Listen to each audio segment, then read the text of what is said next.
বেশ অনেক বছর পরে আব্বু, আম্মু, ছোট ভাই এবং আমার বাচ্চারা সবাই একসাথে কোথাও গেলাম।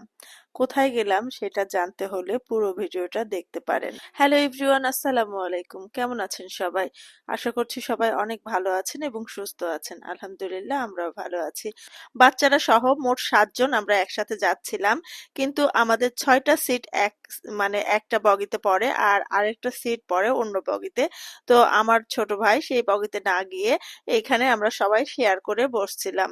আমার ভিডিও করা দেখে আমার ছেলে বলছিল, নানু ভাই আম্মু ভিডিও করছে, তুমি একটু হাই দাও। তো আমার আব্বু একদম প্রাণ খুলে হাসছিল। এই যে আমার ছোট কন্যা আর আমার আম্মু এক সাইডে বসেছে, আমি আর আমার বড় কন্যা বসেছি, আর আমার ভাই, আমার ছেলে আর আমার আব্বু এক সাইডে বসেছে। প্রায় ৫ ঘন্টা জার্নি করে অবশেষে আমরা চলে আসলাম বিরামপুর স্টেশনে। এটা দিনাজপুর জেলায় অবস্থিত। আর আমার ছেলে মেয়ে দিনাজপুরে যেতে খুবই পছন্দ করে। আহনাফ তো ট্রেন থেকে নেমেই খুব খুশি হলো। অনেকদিন পরে বিরামপুরে এসেছি ছোট ভাইয়ের বিয়েতে অ্যাটেন্ড করার জন্য। আসলে ছোট ভাই বলতে আমার ভাইয়ের ওয়াইফের বড় ভাই এবং আমার ছোট ভাই। তো ওর নাম হচ্ছে রবিউল। ও কিন্তু আমাদের জন্য একদম রিজার্ভ অটো নিয়ে অনেকক্ষণ ধরে অপেক্ষা করছিল। যদিও বেশ কয়েকদিন আগে আমাদের যাওয়ার কথা ছিল, কিন্তু আব্বু অসুস্থ থাকার জন্য যাওয়াটা সঠিক সময়েও হয়নি। আর যেদিন আমরা যাই সেদিন হচ্ছে গায়ে হলুদের দিন বা ক্ষীর খাওয়ানোর দিন। তো সেই দিন অনেক রাত হয়ে গেছিল। আমরা যেতে যেতে প্রায় ৯:৩০ বেজে গিয়েছিল। যেহেতু আত্মীয় বাড়িতে যাব, মিষ্টি না নিলে তো হবেই না। তো বিরামপুরের মধ্যে পাবনা দধি এবং মিষ্টান্ন ভান্ডার এটা নাকি অনেক ভালো। আমার ছোট ভাই বলল, আপু এখান থেকে মিষ্টি কিনে নিতে পারো। তো এখান থেকে মিষ্টি কিনে নিলাম। আর আমার ছোট ২ যমজ ছেলে মেয়ে ওরা কিন্তু মামার সাথে যাবে, আমার সাথে যাবে না অটোতে। এদিকে বাড়ি পৌঁছাতে পৌঁছাতে আমাদের অনেক রাত হয়ে যায়। চারিদিকে অনেক অন্ধকার। আর কয়েকজন বাচ্চারা মিলে, ছেলেপেলে মিলে ওরা বক্স বাজাচ্ছিল। আর চারিদিকে অনেক অন্ধকার। মানুষ যারা ক্ষীর খাওয়াতে আসছিল, গ্রাম্য ভাষায় যেটা ক্ষীর খাওয়ানো বলে, ক্ষীর খাওয়াতে আসছিল, তারা কিন্তু সবাই চলে গেছে। দেখতেই পাচ্ছেন কত অন্ধকার। আমরা কিন্তু ট্রেন যেহেতু লেট করেছে, অনেক রাত হয়ে গেছে। আর এদিকে আমার ভাইয়ের ছেলে তো তার বাবাকে দেখে দৌড় দিয়ে এসে কোলে উঠেছে।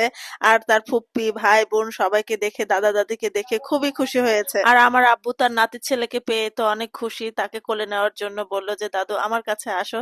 তো সে আমাদের সবাইকে একসাথে দেখে খুবই মানে অবাক হয়ে গেছে যে সবাই একসাথে কিভাবে ওর নানু বাড়ি চলে গেলাম। যেহেতু বাইরে অনেক জোরে জোরে বক্স বাজছে, তো আর এইদিকে দাদা দাদি, তারপরে ফুপ্পি, বাবা, ভাই বোন সবাইকে দেখে সে মহা খুশিতে নাচতে শুরু করে দিয়েছে। বেশ কিছুক্ষণ তার নাচানাচি দেখার পরে আমার বাচ্চারা বলছে, আমাদের খুব ক্ষুধা লাগছে, খাবো এখন। আর আমাদের যেহেতু অনেক রাত হয়ে গেছিল, তাই অনেকেই ঘুমিয়ে গেছে বা অনেকেই চলে গেছে।